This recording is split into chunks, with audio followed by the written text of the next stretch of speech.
If we think about it, this is what we intended from the get-go when we first came into the deen of Allah, or when we learned about these issues, but we got sidestepped here or there.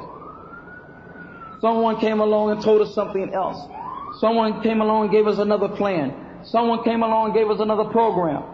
Well, we want the program of Allah Ta'ala and the Messenger Sallallahu Alaihi Wasallam, that which is the program that the Salaf Salih were upon.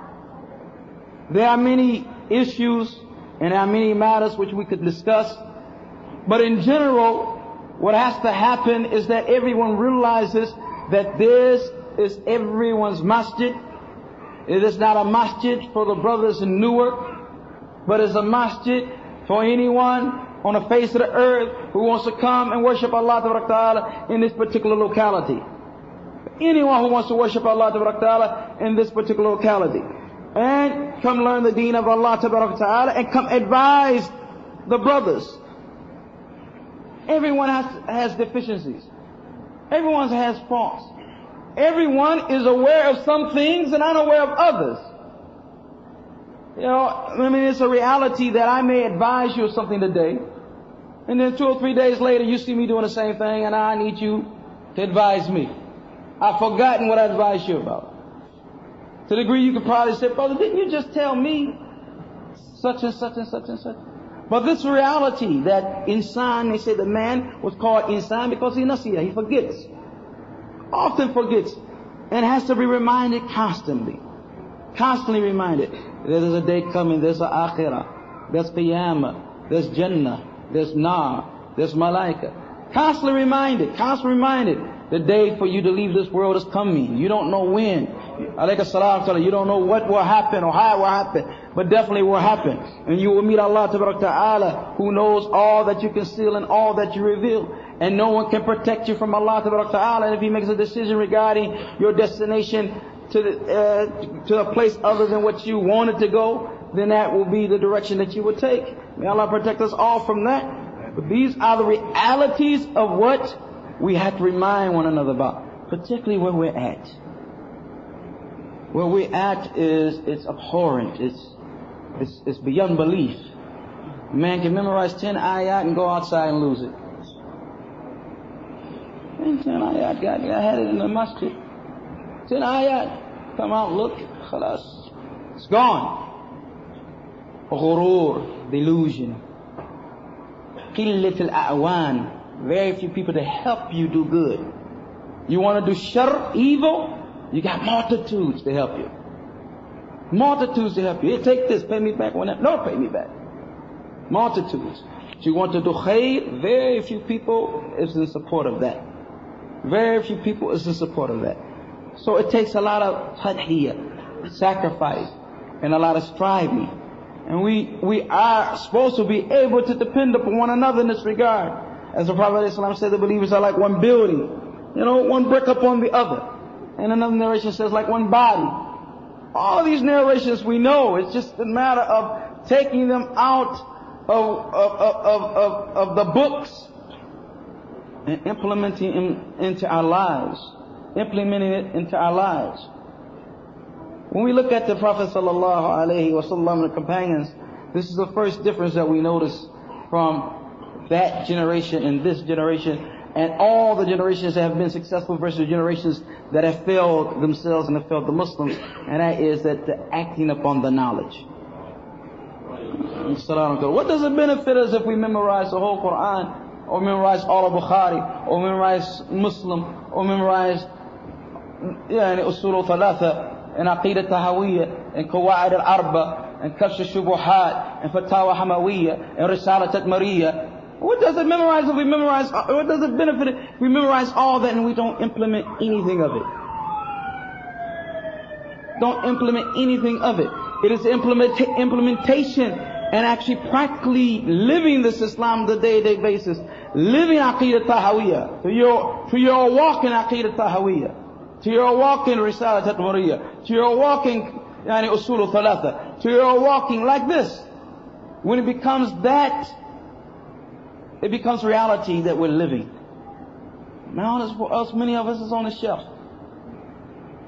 And many of us who have been exposed to the real Salafi da'wah, not the slogan, not the mirrors and smoke, but the real Salafi da'wah, have not the ability yet to express it to others so that they can come and partake of it.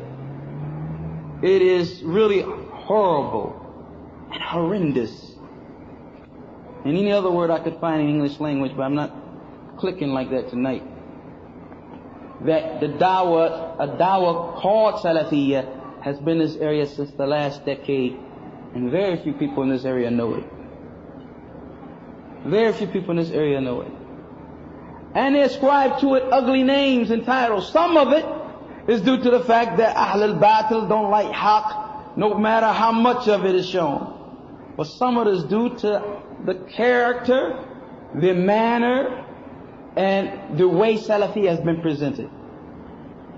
That has not been presented as a rahmah, a guided mercy. It's not been presented as that which was sincere to the creatures of Allah Ta'ala, to bring those creatures' hearts in contact with Allah Ta'ala and in submission to Allah Ta'ala. It's not been presented like that. Not been presented like someone who has shafaqah, someone who has a sincere mercy. And this is how Mustafa sallallahu alayhi wa sallam was. Look at all those narrations and look at all those ayat that if Allah Ta'ala said you were about to cry yourself, you're about to cry out of sorrow that they don't believe in that which was revealed to you.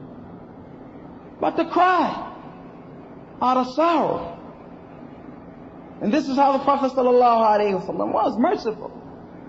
And then when it came to the creation, he gave us the example of being like a man who lit a fire. And all the insects are attracted to the fire. And he said, I'm standing there and I'm pushing you away, like you push insects away.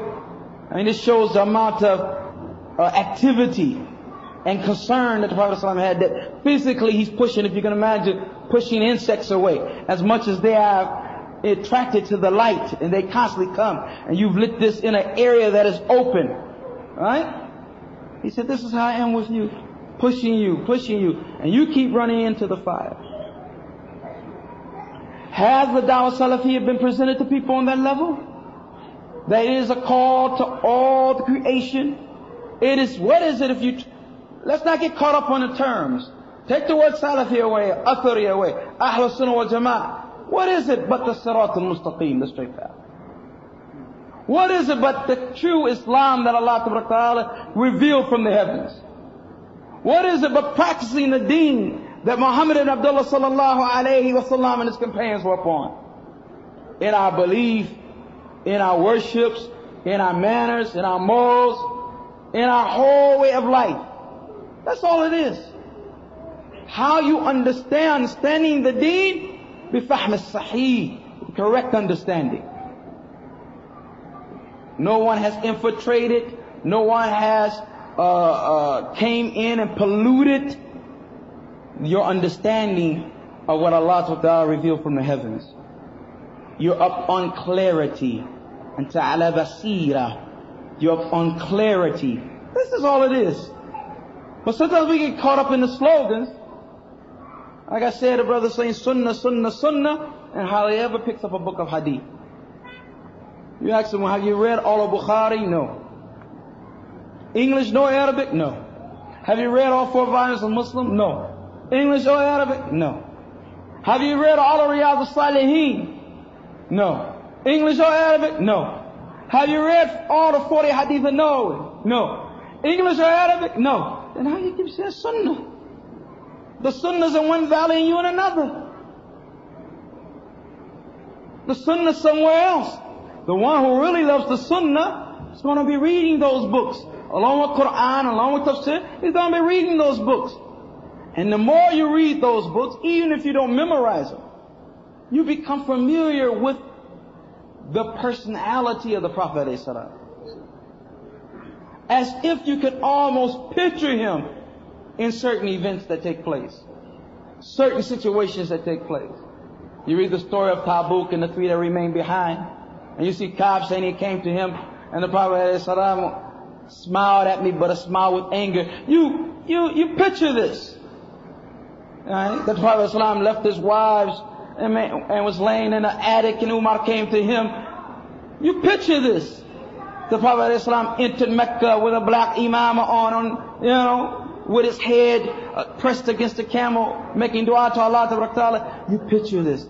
You become familiar with his personality, so you don't have any time for anybody else's personalities. You become familiar with the shakhs of the Prophet ﷺ, his personality, so you don't have time for shakhsiyyah, following anybody else's personality. And that's another issue of the masjid.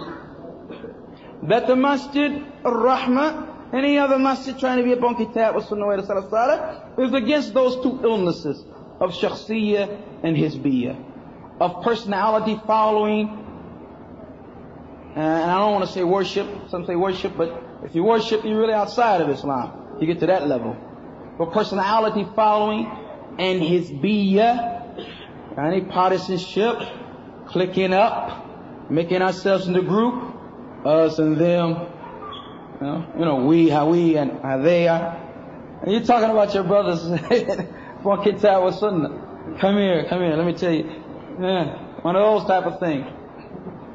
And Hassan al-Basri rahimahullah said, and others, that if you see people getting together in secret, then know that they're upon a dalalah. No, you're in the masjid, the house of Allah, you're going to gather in secret, 3 or 4 brothers, 5, 6 brothers, stay away from here. You have your member card, you have your ID. This is not our deen.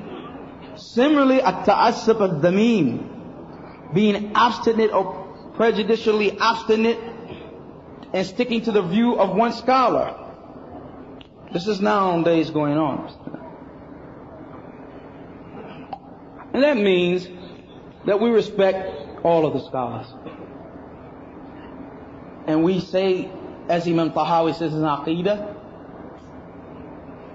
and whoever mentions them in an evil way, فَهُوَ عَلَى غَيْرِ السَّبِيلِ, he's not upon the path.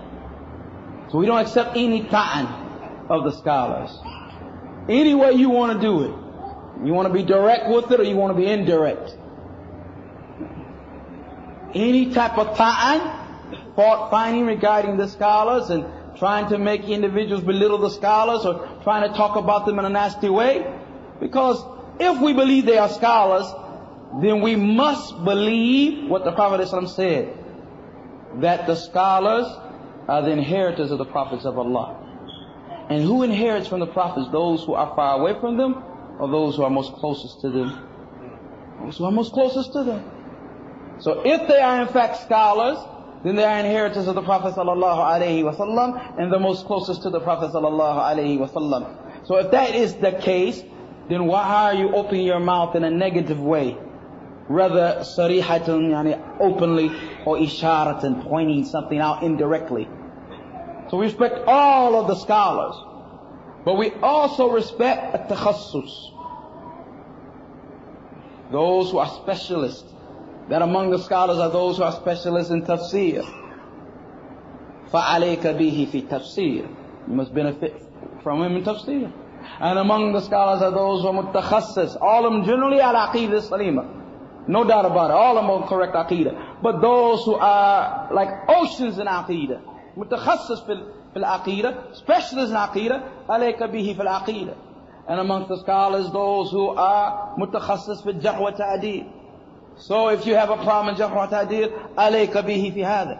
And amongst the scholars are those who are mutakhassis in the matters of talaq, wal khula, and all the stuff that we hear so often.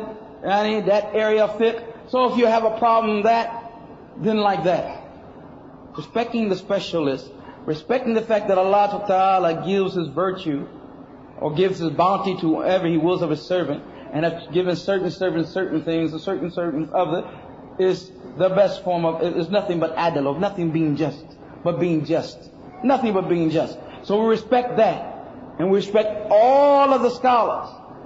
And of course, we rely and refer more to the major scholars. And this is only natural. For by the fact that they are in fact major scholars. And if we can't get to the major scholars, Then we get to those most close to them, and we can't get to those most close to them. Then we get to those after